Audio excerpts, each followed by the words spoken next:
حضور کی شان اقدس اور عقیدہ رسالت کا ایک باب اور ہے، وہ یہ کہ آج ہم میں سے کئی لوگ ہم میں اس بات سے بھی گھبراتے ہیں کہ حضور کو وسیلہ بنانا چاہیے یا نہیں۔ آقا اپنی پیدائش سے پہلے بھی پوری کائنات کا وسیلہ تھے، ولادت کے بعد بھی ساری کائنات کا وسیلہ ہے، اور وفات کے بعد بھی قیامت تک حضور ساری کائنات کا وسیلہ ہے۔ آپ سمجھے میری بات؟ اور یہ خیال کہ توسل کا کوئی بیان نہیں ہے عقیدہ دین میں اور توحید میں، یہ بھی انکار۔ وسیلہ کا لفظ کسی نے نہیں کرا، خود وسیلہ کا لفظ قرآن نے دیا ہے، اور ارشاد فرمایا گیا یا ایھا الذین آمنوا اتقوا اللہ وابتغوا الیہ الوسیلہ وجاہدوا فی سبیلہ لعلکم تفلحون۔ ایمان والو، اللہ سے ڈرو اور اللہ کا قرب پانے کے لیے اس تک کوئی وسیلہ تلاش کرو۔ سورہ مائدہ آیت نمبر 35، پھر اللہ پاک نے فرمایا اولئک الذین یدعون یبتغون الی ربہم الوسیلہ ایہم اقرب ویرجون رحمتہ۔ یہ لوگ جو پوجا کرتے، عبادت کرتے ہیں، کچھ لوگ ملائکہ کی، فرشتوں کی پوجا کرتے ہیں، کچھ لوگ جنات کی کرتے تھے، کچھ لوگ حضرت عیسیٰ کی، کچھ حضرت عزیر کی، کچھ ان کے بت بنا کے پوجا کرتے ہیں۔ قرآن نے کہا جن کی یہ عبادت کرتے ہیں، خواہ وہ حضرت عیسیٰ ہیں یا حضرت عزیر، خواہ وہ جنات ہیں یا ملائکہ جن کے بت بنا کے عبادت کرتے ہیں، قرآن نے کہا ان کا اپنا عالم یہ ہے کہ یبتغون الی ربہم الوسیلہ، وہ خود خدا کا قرب چاہنے کے لیے وسیلہ تلاش کرتے ہیں۔ ایہم اقرب، کہ کون خدا کے زیادہ قریب ہے تاکہ اسے وسیلہ بنائے اور خدا کا قرب پالے۔ تو قرآن مجید نے اللہ کے مقرب بندوں کو وسیلہ بنانا قرآن نے نص کے ذریعے واجب بنا دیا۔ ارے وسیلے کو عقیدہ توحید کے خلاف سمجھنا، یہ قرآن کا انکار اور شریعت قرآنی کی سے جہالت۔ پوچھو حضرت یوسف علیہ السلام سے، جب ان کے والد حضرت یعقوب علیہ السلام کی بینائی چلی گئی تھی اور ان کے 11 بھائی حاضر ہوئے مصر میں، جب وہ وزیر تھے، بادشاہ تھے مصر کے، اور بتایا کہ حضرت یعقوب آپ کے والد آپ کے غم میں، جب ملاقات ہو گئی تھی، غم میں رو رو کے بینائی دے بیٹھے۔ اب قرآن کہتا ہے جب پتہ چل گیا کہ بینائی چلی گئی تو کیا کرتے؟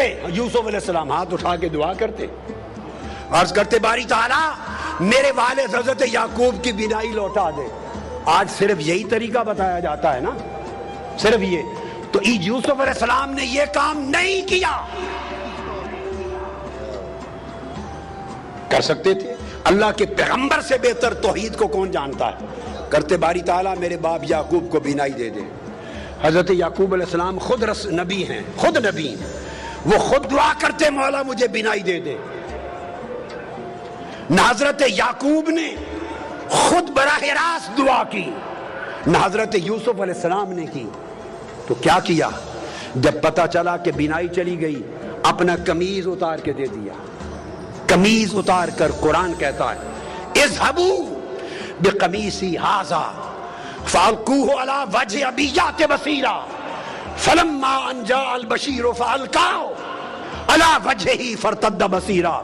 اپنا قمیض اتارا جو حضرت ابراہیم علیہ السلام کے وقت سے ان کے پاس چلا آتا تھا، اتار کے قمیض دیا اور کہا یہ میرا قمیض میرے والد حضرت یعقوب کے چہرے آنکھوں پہ رکھنا، اس کے وسیلے سے بینائی آ جائے۔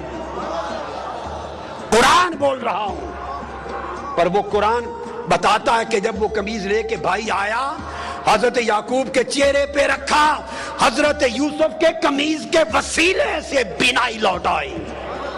اب وسیلے کا انکار کرنا دو پیغمبروں کی سنت کا انکار ہے اور قرآن مجید کی نص کا انکار ہے۔ یہ کیسی جاہلانہ توحید ہے جو تمہیں وسیلے سے دور لے جا رہی ہے۔